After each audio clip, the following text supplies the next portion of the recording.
Okay, good morning po sa ating lahat. By the way, today po is a very special Sunday because today is Father's Day. Tama ba? Kanina na naglalakad po ako, Reb, mukhang tatay ka ngayon na, sabi nila. Ano? Kasi minsan di ako Gen Z, no? At isang tungsot ko po ay regalo ng aking misis. So, wife, I love you so much. Shout out sa'yo. But hindi lang po Father's Day today actually. Today is my daughter's 5th birthday. Ayan. So, mamaya po actually mapakain po siya sa inyo. Okay lang po ba yun sa inyo? Pero yung may regalo lang po, ayan, magpapakain siya. Pag wala po kayong dalang regalo, hindi po siya mamimigay. Okay, okay lang po ba yun sa inyo? Hindi, biro lang po. But kidding aside, good morning. Welcome to Lighthouse Church. Welcome to Lighthouse Sundays and welcome home. Sa panahon natin ngayon, maraming tao may iba't ibang image ng isang ama. Tama ba? May mga tatay na nakita nila present physically pero absent emotionally. Tama ba?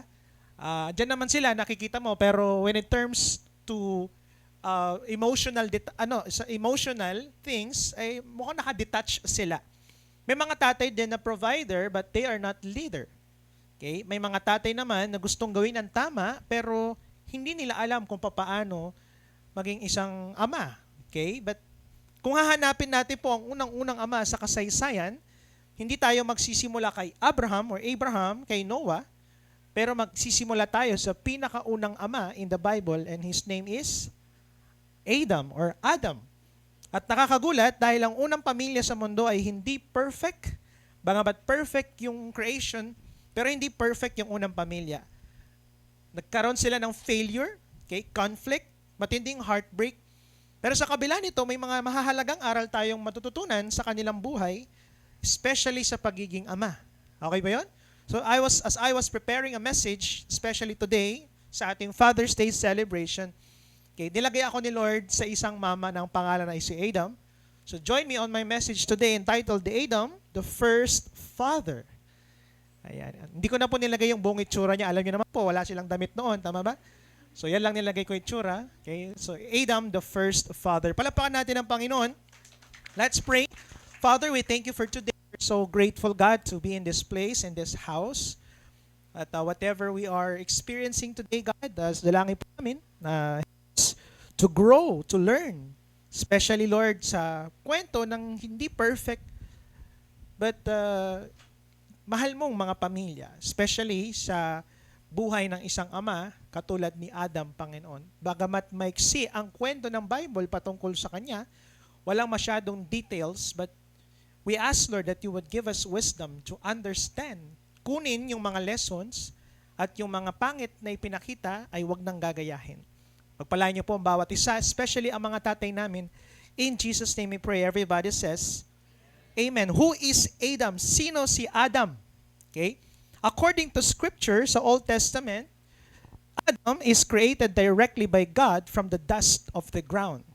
Kung merong isang creation, naggaling talaga sa putik, walang iba kundi si Adam. Kami mukha lang kaming galing sa putik, tama ba? Medyo di ba? Pero ang nag-iisang galing sa putik from the ground na create ng Diyos ay walang iba kundi si Adam. Lahat tayo galing nga tayo sa sperm, sa egg cell ng ating mga magulang. Tama ba? And Eve was created from Adam's side. No? Create siya galing sa tadyang. He lived 930 years. Gusto niyo ba ganyan? Okay. Rep, kahit 560 na lang. No? Grabe, 560 years old. Diba?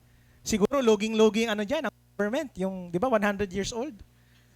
So, pambira, pagkatapos nun, 101 years old, meron 101,000, 102,000, ganun ba yun? Grabe, 903 years, 30 years old po siyang nabuhay. At next, had sons and daughters. Kasi, ang pinakilala lang ng Bible was Cain, Abel, and Seth. Pero, aside from that, may mga anak din papapurin po sila. Okay? And he was also considered the first man and ancestor of all humanity. Ayan, lolo ng lolo ng lolo ng lolo ko. Ayan, yan. Sa kanya tayo galing lahat actually. So magkakamag-anak pala tayo. Ayan, tinan mo yung katabi mo, kamag-anak pala kita. Ayan. Siyempre naman, nanay mo yung katabi mo, di ba? Kapatid mo yan, no? So, according kay Apostle Paul, sinabi niya that the first, present niya si Adam as the first man. No? Unang-unang man. Ano ba? The representative head of fallen humanity. Siyang representative ng unang-unang bumagsak na humanity. So, ano pa? He is a contrast to Christ, the last Adam, who brings life and redemption. Kabaliktaran siya ni Jesus Christ, which is the last Adam, na binigay ang buhay para sa kaligtasan natin, pero siya yung unang-una, the first Adam, kung saan bumagsak ang tao sa kasalanan. Actually po, napaka-limited ng details na makukuha natin kay Adam in the Bible, yet we can still learn from him sa mga truths about parenting, fatherhood, ayon sa theological at historical record na umiikot sa kanyang buhay. So ngayon po, I'll be sharing 5 things that we can learn, okay, from Adam about being a father. Are you excited? Mahina, are you ready? So number 1 lesson is a father's relationship with God affects his family. Again, a father's relationship with God affects his family. Genesis chapter 2:15, the Lord God took the man and put him in the Garden of Eden to work it and take care of it. So originally, okay, yung unang lalaki was created and designed to live in fellowship with God. Bago maging isang ama, before becoming a father or a husband, unang-una siyang nilikha para magkaroon ng relasyon sa Diyos. Sa marriage counseling, lagi ko po itong tinuturo na unang-una, dapat meron ng isang tao, lalaki, is to have first relationship with God. But alam natin na nangyari, tama ba? Sumunod na nangyari ay nagkasala, napalayo sila sa Diyos, and the consequences reach beyond himself na apektuhan ng kanyang misis, ang kanyang mga anak at ang kanyang future generations. Romans 5:12, therefore, just as sin entered the world through one man, and death through sin, then in this way, death came to all people, because all sin. So anong lesson ang pwede nating makuha sa unang-unang lesson natin sa kanya? A father's spiritual condition or influences affects his household. So ang isang ama daw na meron siyang ang spiritual condition pala ng isang ama ay maaring maka-impluwensya, maka-apekto sa buong sa buong tahanan niya, sa buong pamilya niya. Kapag ang tatay malapit sa Diyos, ramdam yan ng buong pamilya tama ba? Pero pag ang tatay laging galit din yung mga pamilya niya, tama ba? Walang prayer life, walang spiritual direction, ramdam ng family. Now, I'm not saying, tatay na nandito, fathers, I'm not saying that kailangan maging pastor ka katulad ko, o kailangan memorize mo ang mga Bible verses. No, pero bilang isang ama, malaking bagay na nakikita ng pamilya mo na nagpipray ka. Tama ba? Are you here? Laking bagay, di ba? Yung pag nakakakita ka ng isang tatay na nanalangin. Laking bagay yon sa family. Parang it sets the room, it sets the atmosphere. Ano pa? Marunong magpasalamat sa Diyos. Hindi lagi nagre-reklamo. Ano naman itong buhay na ito? Ganun ba yan? Pero pag nakikita mo na yung isang tatay marunong magpasalamat, tama ba? Okay, nakakatuwa yun. Yung mga anak din mapagpasalamat sila. Kahapon nga, si Gianna po kasi ay sinanay namin yan na hindi siya na-spoiled sa bumili-bili ng mga bagay. May mga times, binibilan namin, may mga times hindi din. At sinasanay namin siya, isa-isa lang pag bumibili.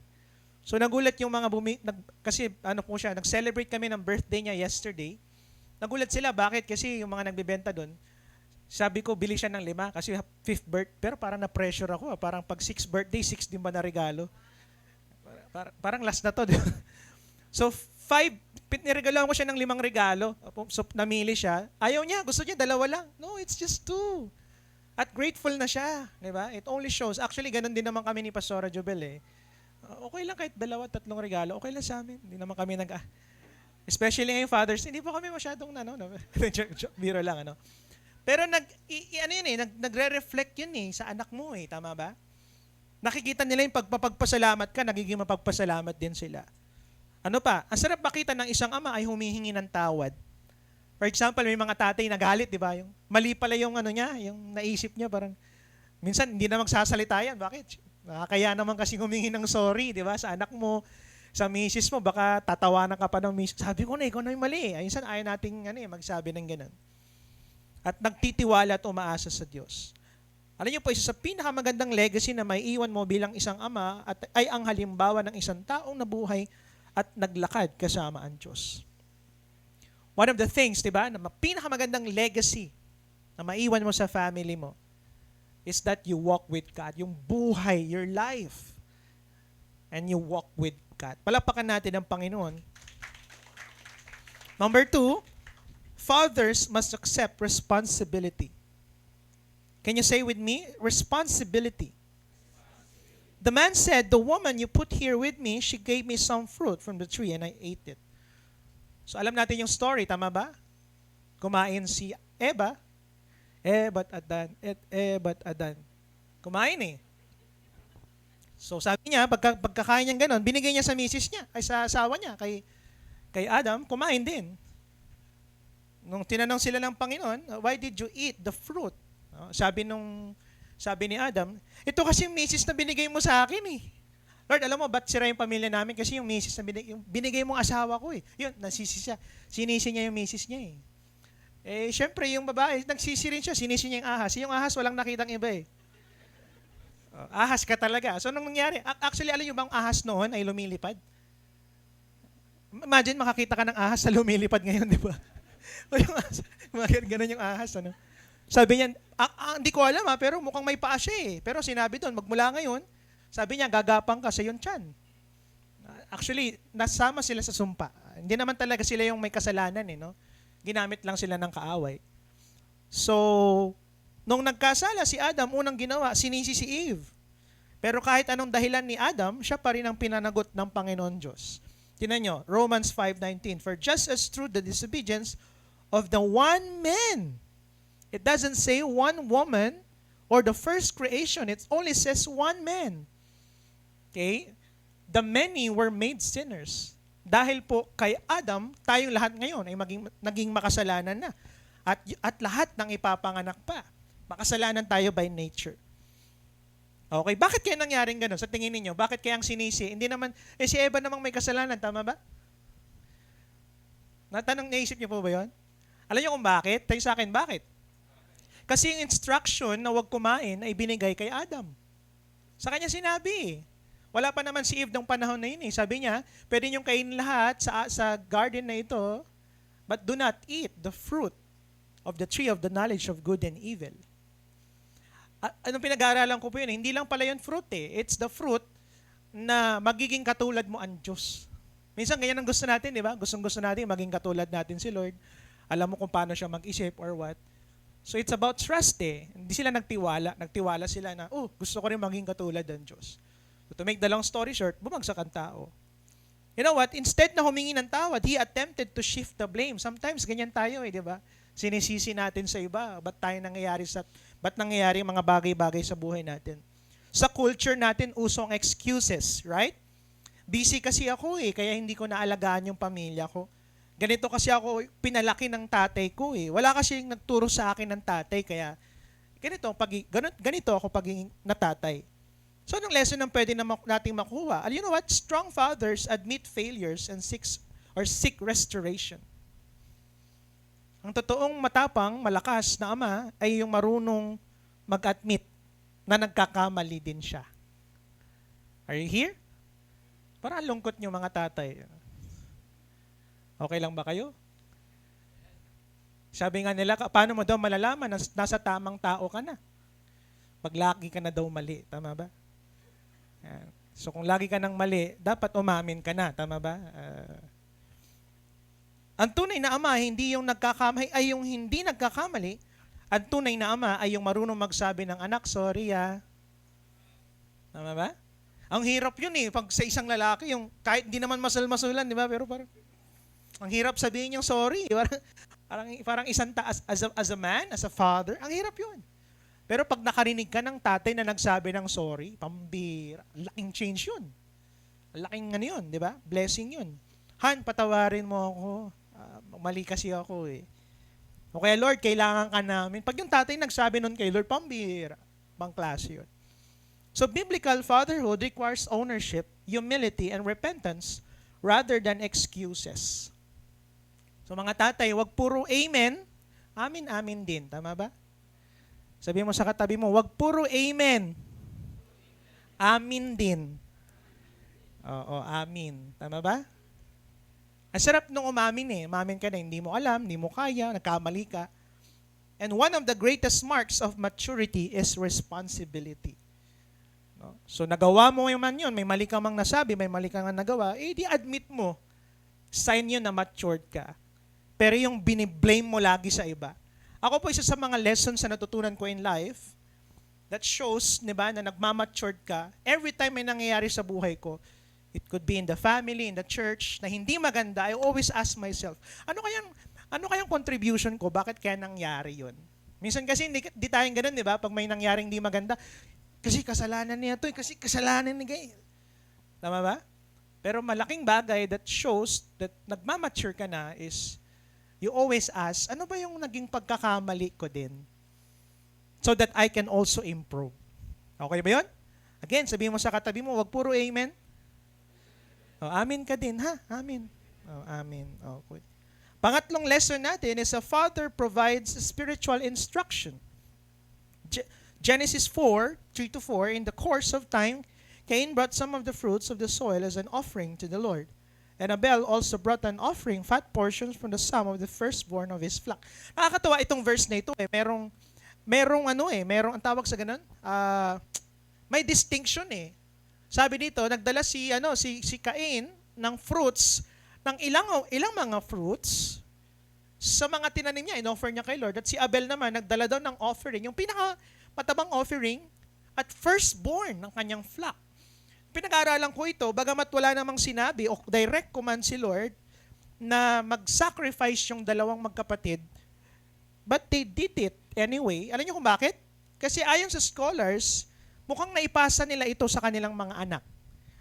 So anong nangyari, si Adam at Eve ay mukhang nakikita ng mga anak nila na nagsasacrifice kay Lord. Are you here? Nagbibigay sila ng sacrifice. Ayon sa mga Christian commentators such as John Calvin and Matthew Henry, they suggest na tinuruan ni Adam ang kanyang mga anak kung paano sumamba at kung paano lumapit sa Diyos. At ang pinaka-importante ay firstborn, fat portions, pinakamagandang part, ibigay mo kay Lord. Anong nangyari dyan? Anong ginawa ni Cain? Ang dinala niya ay fruits, vegetables, right? Which is hindi yan ang tinuro ng kanyang ama. So mukhang mali ang ginawa. So anong lesson ang pwede natin makuha dito? Fathers are not only providers, but they are also spiritual guides. Bilang mga ama, sarap-sarap maging provider tayo sa pamilya natin, right? But we are also spiritual guides. Maraming tati handang ibigay at provide ang pagkain, matrikula, gadgets at mga pangangailangan sa kanilang mga anak at pamilya. Pero higit pa doon ang kailangan nila. Kailangan nilang makita kung paano mabuhay para sa Diyos. Pwede natin siyang bigyan ng phone, iPhone, tablets, pero hindi kayang palitan ng gadget ang gabay ng isang ama. Alam niyo po, pinag-aaralan ko yung nangyayari ngayon sa bansa, sa Pilipinas, even sa ibang bansa. You know what? Most of the problems we experience today came from a home na naka-experience ng mga tatay na hindi nagpapakatatay. Alam niyo ba yun? Ba't nagkakaproblema ang pamilya ngayon? Or may mga homes na wala ng mga tatay. So the problem nowadays is the lack of an image of a father. Are you here? Kailangan nila ng isang tatay na mag-guide sa kanila. Pwede mong ibigay sa lahat ng material needs nila, pero walang kapalit ang isang amang nagsasabi, anak, tara, simba tayo. Sarap nun eh. Tama ba? Honey, pag-pray natin yan. Kaya-kaya, huwag kang mag-alala. Okay? Unahin natin si Lord Fam. Uy, talaga, no? Fam. Fam pala, no? Deuteronomy 6 verse 6-7, these commandments that I give you today are to be on your hearts. Impress them on your children. Talk about them when you sit at home, when you walk along the road, when you lie down, and when you get up. So based on this text, pinapakita niya that God intended faith to be passed from one generation to another. Ano niyo po, si Bishop, my father, wala naman talaga siyang pinamana. Aside sa mukha, kamukha ko daw si Bishop eh. Tama. Kamukha ko po ba? Pati buhok eh, parang kamukha ko na rin eh, di ba? Tingnan ko si Daddy, parang mataas yung Dada, yung future mo, kitang-kita.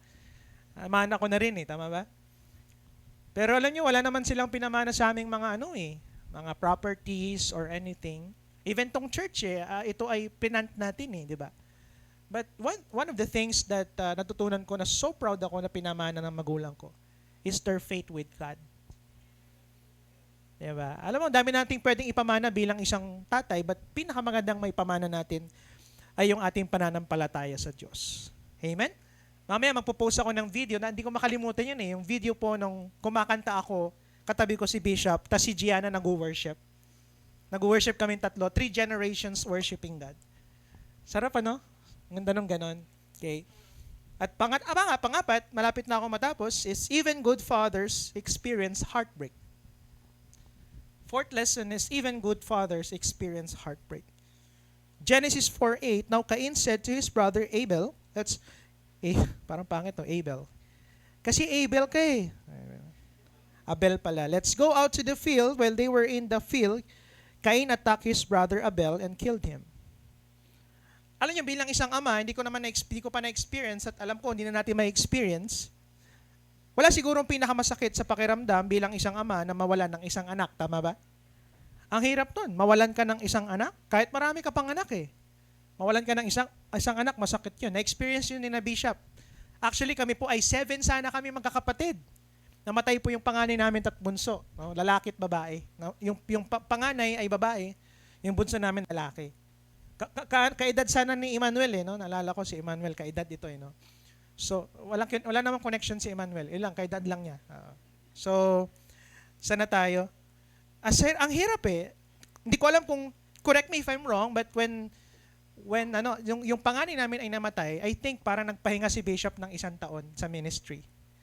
Sobrang frustrated siya. Bakit yun, Lord? Nagpapastor ako, daming napagaling through my prayer, pero hindi ako, yung sarili kong anak namatay. So, panganay po nila yun.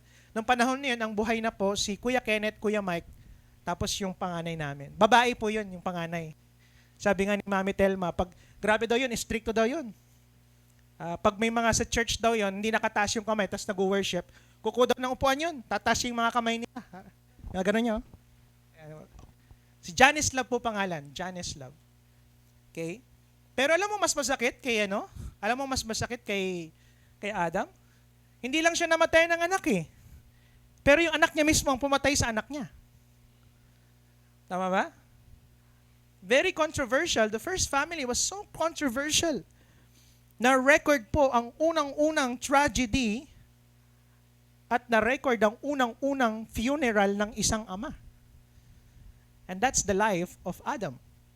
So anong lesson ang pwede natin makuha? Every good parents cannot control every decision their children's mistake or their children's make. Wala naman tayong magagawa talaga. Sometimes kahit anong turo mo na, kahit anong share mo na sa kanya, hindi mo naman talaga makukontrol eh. At minsan bilang isang magulang, mapapatanong ka, saan ako nagkulang? Pinating ko naman sa church, nag-life retreat naman. 'Di ba? Tinuro ko naman na lahat ang dapat ituro. May mga anak na lumaki sa church pero lumayo sa Diyos. May mga anak na gumawa ng desisyon na sumakit ang puso ng kanilang mga magulang. And kung ikaw itong magulang na ito, mukhang masakit ito, especially bilang isang ama. Pero gusto ko po malaman, mga parents, especially sa mga tatay na nandito ngayon, hindi lahat ng desisyon ng iyong anak ay reflection ng iyong pagkatao. Okay ba yan? You can raise them well and still experience heartbreak. Okay lang ba kayo? Kasi minsan yung mga tatay, parang ang sakit sa feeling nila, di ba? Yung napariwara yung anak mo. Asan ako nagkulang? Ginawa ko naman lahat. Tinuro ko naman lahat. Pinag-pray ko naman. Bakit ganun nangyari sa kanya? Sa mga hindi po nakakaalam, akala niyo po mga, di ba, mga anghel po kami. Pinalaki kaming simbahan. Pero sa totoo lang po, mukha rin kami mga demonyo dati, mga kapatid ko po. Ay, pambira. Pag nasa church kami, anghel na anghel kami. Pero pag nasa school kami, alam niyo po ba yung ano dati, yung worms? Alam niyo yung worms? Yung worms? Yung ano ngayon, andyan ngayon yung ano, Adesa ba yun? Adesa? Magic Appliance. Alam niyo po ba magnanakaw kami nun? Totoo. Dati usong-uso yung 16 packet. Yung 16 packet. Dati ang ginagawa namin, nagnanakaw kami ng gel. Yung Michael gel. Tapos yung wax, hindi ko alam kung anong pangalan ng wax na yun. Ninanakaw namin yun. Tapos nagulat kami kasi may mga nakalagay na doon yung mga listahan ng mga nagnanakaw. Binibenta ko kay kuya mo, kay Kuya Roy. Kay Roy, binibenta ko yun. Ano yun kasi, mahal siya. Nasa 10 pesos ata, binibenta lang namin ng 5. O di kumita pa kami. O, si Kuya Joel dati, ay, kailangan ko bang ipakita, sabihin to? Baka sisihin siya, no? Si Kuya Joel, ang nanakaw dati sa simbahan yun, yung mga barya-barya. May fraternity pa si Kuya Joel. Ang bait-bait ni Kuya Joel, parang, di ba? May frat po kami noon. Pangalan po, Frating Gutom. Oo, ang style namin dati, ang ano namin, kailangan butasan yung mga tainga, di ba? Yung mga nilalagay pa namin, yung naglalati-lati na. Ang bihira ng mga to, no? Yan kami noon, ang gulo ng buhay po namin. Si Kuya Kenneth ka nagkikwento sa amin. May mga times ba doon, naghahabulan daw sila. Kasama nila, may mga baril, sabi ko, nangyari sa'yo yung pre? Sabi ko, oo, sabi, nangyari sa akin nung college ako, diba? Ang gulo ng buhay po namin. Imagine mo our parents are both pastors in the church. And still, they can't control our decisions in life. Pero alam mo, I have a good news. Sa akin, ano yun? Huwag mawalan ng pag-asa. Bakit? Kasi ang Diyos na humahabol sa atin, ay siya rin Diyos na kayang habulin ng mga anak natin.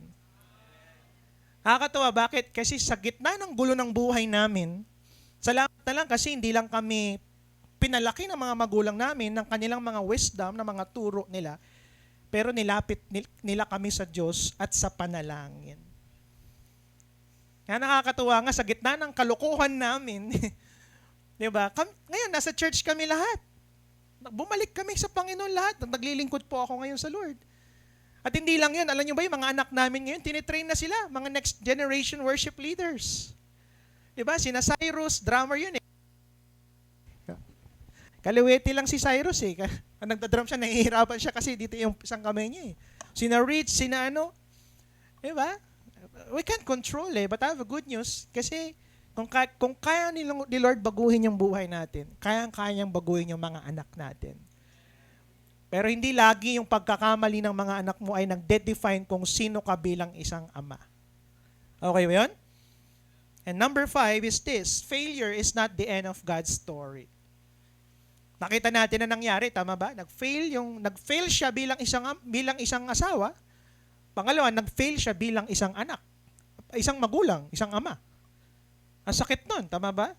So, parang kung titignan mo ang story niya, parang wag na, di ba? Pwede naman palitan na ng Lord yung story. Pwedeng ibang pamilya na lang gamitin niya eh.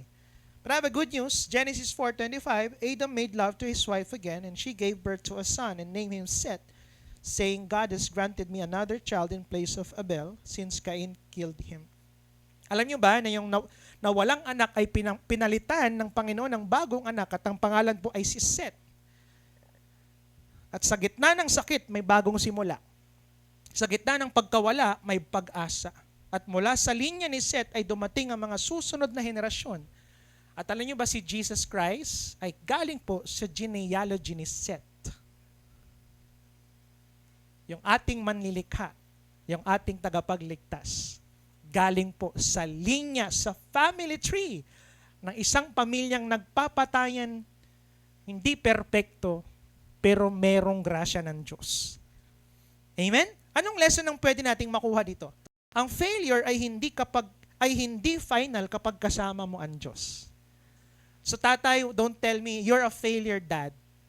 Kasi, Reb, kung alam mo lang, ang gulo nang nangyari sa namin. Hindi ako naging faithful na asawa, hindi ako naging mabuting isang ama. I have a good news, hanggat hindi pa tapos sa buhay, pwede ka pang magsimula ulit. Amen? Baka may regrets kayo, di ba? Sana mas marami akong oras noon. Sana hindi ako naging mainitin ng ulo, di ba? Nagulo tuloy pamilya namin. Sana naging mas mabuting ama na lang ako, Rev. Pero tandaan, si Lord specialized niya ang redemption. Mag-ayos ng buhay. Hindi pa tapos ang kwento mo. Hindi pa huli ang lahat. At habang may buhay, may pagkakataon. And I have a good news because your failure does not end God's purposes in your life, in your family, and your children. So nag-fail ka man tay, I have a good news, hindi nito kayang tapusin ang purpose pa rin ng Lord sa buhay mo, sa pamilya mo, at sa mga anak mo. Amen? Palakpakan naman natin ang Panginoon dyan. So ano magandang gawin natin? Maganda siguro itong Father's Day ay reminder ni Lord na anak, tay, bangon ka ulit. Hindi ka man naging perfect father, hindi ka man naging maayos na tatay, bangon ka ulit, magsimula ulit, laban ulit, because God is not done with you yet. Hindi ko makakalimutan ng word ni Lord sa akin ng youth ako, hanggat hindi pa happy, hindi pa ending. Amen ba yan? Mukha bang drama pa yung buhay mo ngayon? Baka naman di ka pa ending. Di ba sa pelikula, ganun sa pelikula? Yung bida, pambira, yung nagaygay may bida, yung may mga pelikula pa na, di ba? Yung talagang namatay na, yung Extraction, familiar kayo sa movie na Extraction ba yun? Sa Netflix? Si Chris Hemsworth, tama ba yun? Extraction? Ah? Okay lang ba kayo? Pare-pares tayong sinasabi. Oh, Extraction, yes. Extraction, di ba? Pambira, yung version, yung part 1, namatay na eh. Akala ko tapos na rin, nakakalungkot. Tapos, part 2, nabuhay. Nabuhay pala. Parang si John Wick. Brutal naman yung John Wick, kuya. Pambira yun, di ba? Walang tatalo kay Cardo Dalisay. Anong week kayo dyan? Cardo Dalisay, pambira. Diba? Namatay na, pagkatapos mahaba ulit yung buhok. Diba? Iba na naman yung buhok niya. Kalbo na, tapos biglang... My point here is this, hanggat hindi pa happy, hindi pa ending. Amen? May panahon para magsimula ulit. So let's recall lessons from Adam about being a father. A father's relationship with God affects his family. Fathers must accept responsibility, and a father provides spiritual instruction. Even good fathers experience heartbreak. Number 5, failure is not the end of God's story. Let me end with this. Adam was not a perfect father. That's the truth. In fact, the first family experienced jealousy. May mga selosan, may mga violence, and tragedy. Tama ba? Yet God's grace continued through Seth, ultimately leading to the coming of Jesus Christ. Mga tatay, hindi kailangan ng pamilya nyo ng perfect father. Maybe you're trying your best to be the perfect father, the best father, but I have a bad news. Hindi mo kakayanang maging perfect father. Hindi naman nila kailangan ng superhero, Cardo Dalisay, Hook, pwede, si Hook. Ay, hindi pala, Hook. Galit pala si Hook, Hindi nila kailangan ng lalaking walang kahinaan. Ang kailangan nila ay isang ama na kaya magsabi na hindi siya perfect pero handa siyang sumunod kay Lord at magpaayos. Alam niyo po, nakita ko, ang requirement para maging isang mabuting ama ay hindi perfection, kundi faithfulness. Let me repeat. Ang requirement para maging isang mabuting ama ay hindi perfection, kundi faithfulness. I want to speak to every dads here. Tay, you don't have to be perfect. You just have to be faithful. Amen? Hindi ka man perfect. I just want to appreciate every tatay that are in this place, in this room today. But thank you for faithfully showing up. Kahit hindi mo na kaya, you still shows up na para lang masabing may tatay. You still faithfully working so hard. Alam mo, grabe ang mga tatay, Ang daming tatay. Alam niyo po ba, based sa research, na unang-unang namamatay lagi sa pamilya ay mga tatay. Because of very hardworking. At hindi lang sila hardworking, karamihan ng namamatay sa kanila po ay dahil po may mga damdamin sila na hindi nila nasasabi. Ang mga nanay kasi pag nagalit yan, sasabihin agad, tama ba? Maririnig mo kagad yan. Pag galit sila, ang tatay hindi naman nagsasabi yan At most sila mamatay po lagi mga tatay. Pero ang prayer ko sa Lighthouse, mahaba ang buhay ng mga 30 years old. Tama ba? Okay lang. 93 na lang siguro. Tanggalin na yung 0. 93 years old. Mahaba ang buhay ng mga tatay natin dito. Pero yun na nga. Kailangan nila isang ama na kaya magsabi na hindi perfect. So you just have to be faithful. Ano pa? Faithfully looking for ways to provide and for faithfully being the source of security and protection. Palakpakan natin ang mga tatay na ito. Alam mo, sarap. Ang ganda ng mga bagay na yan. Nag-provide ka, nag-show up ka. Diba? Ikaw ang naging source of security and protection ng family. Pero may hiling lang po ko, out of those faithfulness, sana higit sa lahat, be faithful with God. Amen? Tayo higit sa lahat, be faithful with God. Tayo sa akin, bakit? Kasi po, yung faithfulness mo kay God, magre-resulta yan ng pagiging faithful mo sa asawa mo. Pag faithful ka kay God, magre-resulta yan ng faithfulness mo sa pamilya mo, sa mga anak mo sa trabaho, at sa lahat ng aspeto ng buhay mo. So, higit sa lahat, ang mensahe ng Panginoon Diyos sa ating mga tatay, don't be perfect, but be faithful. Especially with God. So, in behalf po ng Lighthouse Church, at bumubuo po ng simbahang ito, lahat ng mga nanay, lahat ng mga anak na nandito, gusto ko pong batiin ng lahat, especially mga tatay natin, ng Happy Father's Day. Come on, pinakamalakas naman. Woo! Happy Father's Day po sa ating mga tatay, mga ama, mga uncle, tama ba? Lolo, ano pa ba? Papshi, popsicles. Grabe naman yun. Happy Father's Day sa inyo lahat. Tatayo po tayong lahat.